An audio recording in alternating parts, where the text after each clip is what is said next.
If you're just joining us, come take a look at our Golden West weather camera. I honestly think this is one of the coolest things I have seen in my life, honestly. It looks like a beautiful day, the sun's coming up, and then bam, we get hit with this. You're going to be hearing a lot of thunder and lightning. The storms are still out towards Sturgis, between Sturgis and Spearfish right now, but we're already hearing that thunder actually here in the studio. Again, possible tornadoes on the ground. This one is very, very strong rotations. This is what I'm most concerned about compared to those tornado warnings. Away from this is we're watching this low pressure system off the coast of the Pacific Northwest of Washington and Oregon, and this is going to be the game changer for us come middle of this week. Can you spot the cold front? I mean, it's sticking out like a sore thumb here where that cold front's already gone through. Conditions right here. Check this out. This is, nobody's plowed it, nobody's touched it. We have snow, we have sleet, we have a little bit of everything, and this goes down about at least 2 to 3 inches. And other Black Hills, but a lot of this precipitation not even reaching the ground because the air is so dry, it's evaporating. So the flooded roadway, you turn around and you don't drown because you don't know if the road is even still there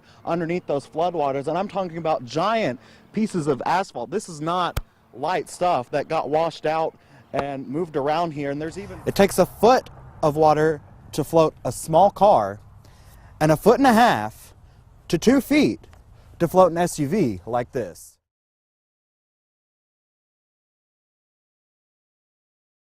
Thank you, Vic. And we're looking at our forecast for today, 72 this afternoon in Rapid City. I mean, you compare that to the 60s we saw yesterday, along with the winds. Just kind of seemed a miserable end to May, but those winds blew June right in. We're going to see a pretty nice day setting up, and it's a little bit on the chilly side this morning for you in Gillette and Sheridan. Maybe need some light jackets, you know, kind of almost feels like the changing of the season where you need the jackets in the morning, but by the afternoon you're shedding them with those temperatures into the 70s for us. And here are those winds right now, still just a touch on the breezy side for us in the northern plains from Buffalo, Faith, even out towards Pierre, South Dakota, but winds right now at the airport in Rapid City sustained at 8 miles an hour. Certainly something we can surely handle compared to yesterday, that's for sure. And here's the low pressure system. You can see that spin in the atmosphere moving through North Dakota, moving its way into Minnesota and to parts of Canada. That was what was responsible for bringing all of the nasty windy weather and even the severe weather that we had across parts of the plains on Monday for our Memorial Day. So this cold front and low pressure continue to pull away, and that's going to allow some warmer air to finally move back in here.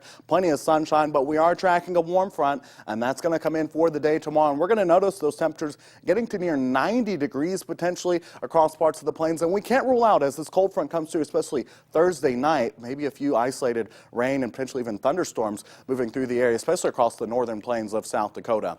Now, we look at our local forecast today. Pretty pleasant day with those 70s and 60s. I mean, you don't even need the air conditioning today, that's for sure. Maybe still need a light jacket for those temperatures tonight into the 40s and 50s and a few more clouds, and there goes the big warm-up. But it's going to be short-lived with these temperatures in the 80s as we're going to have that cold front come through, bringing temperatures back into the 70s for Friday and Saturday. But there it is, another warm-up for us starting next week. Even we'll get to maybe near 90 degrees on Tuesday, but here's the bad news. Things are staying dry because we really do need the rain. And as we go to break, we're going to take a live look at our Golden West weather camera out of Pine Ridge.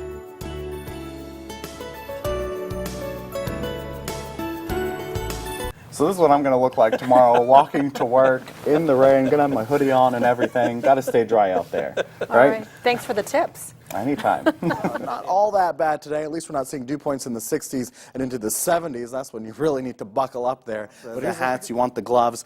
Because even though temperatures are going to be in the 30s, you think, oh, well, yes, sir, that's not that bad. But when you factor in the winds that we're going to be seeing tomorrow morning, we're talking about wind chills into the 20s and I'm here with the head honcho of the National Weather Service here in Rapid City, the meteorologist in charge. That's the official title here. Strong winds on tap for tonight.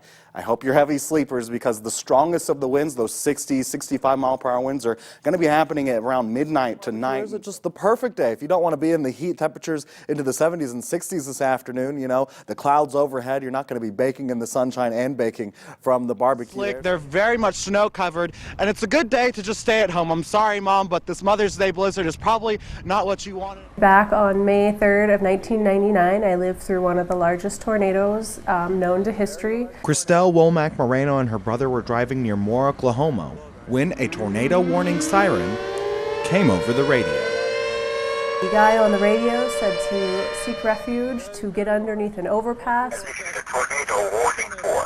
This is the bridge that I was underneath. We laid on our bellies and my brother got in front of me and was able to hold on to a crack in the concrete. And I screamed at everybody, let's hold on to each other's legs. I was telling my brother that, trying to scream to tell him I loved him for the last time, because I really thought that was it. The tornado had moved on, and the aftermath was devastating. After that happened, I looked at my brother. We were both still up in the crevice, and one other guy.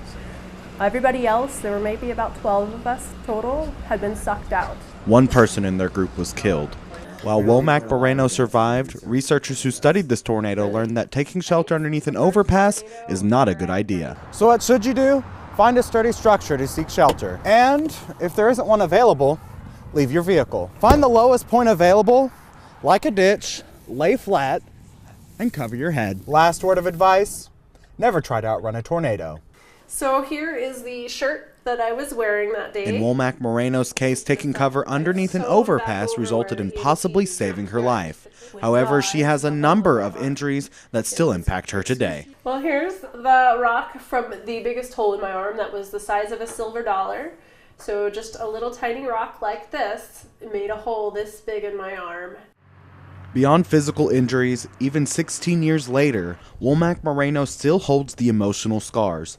The Moore tornado is the reason she lives in Deadwood, nowhere near the plains of Oklahoma. I'd much rather go against a forest fire than a tornado.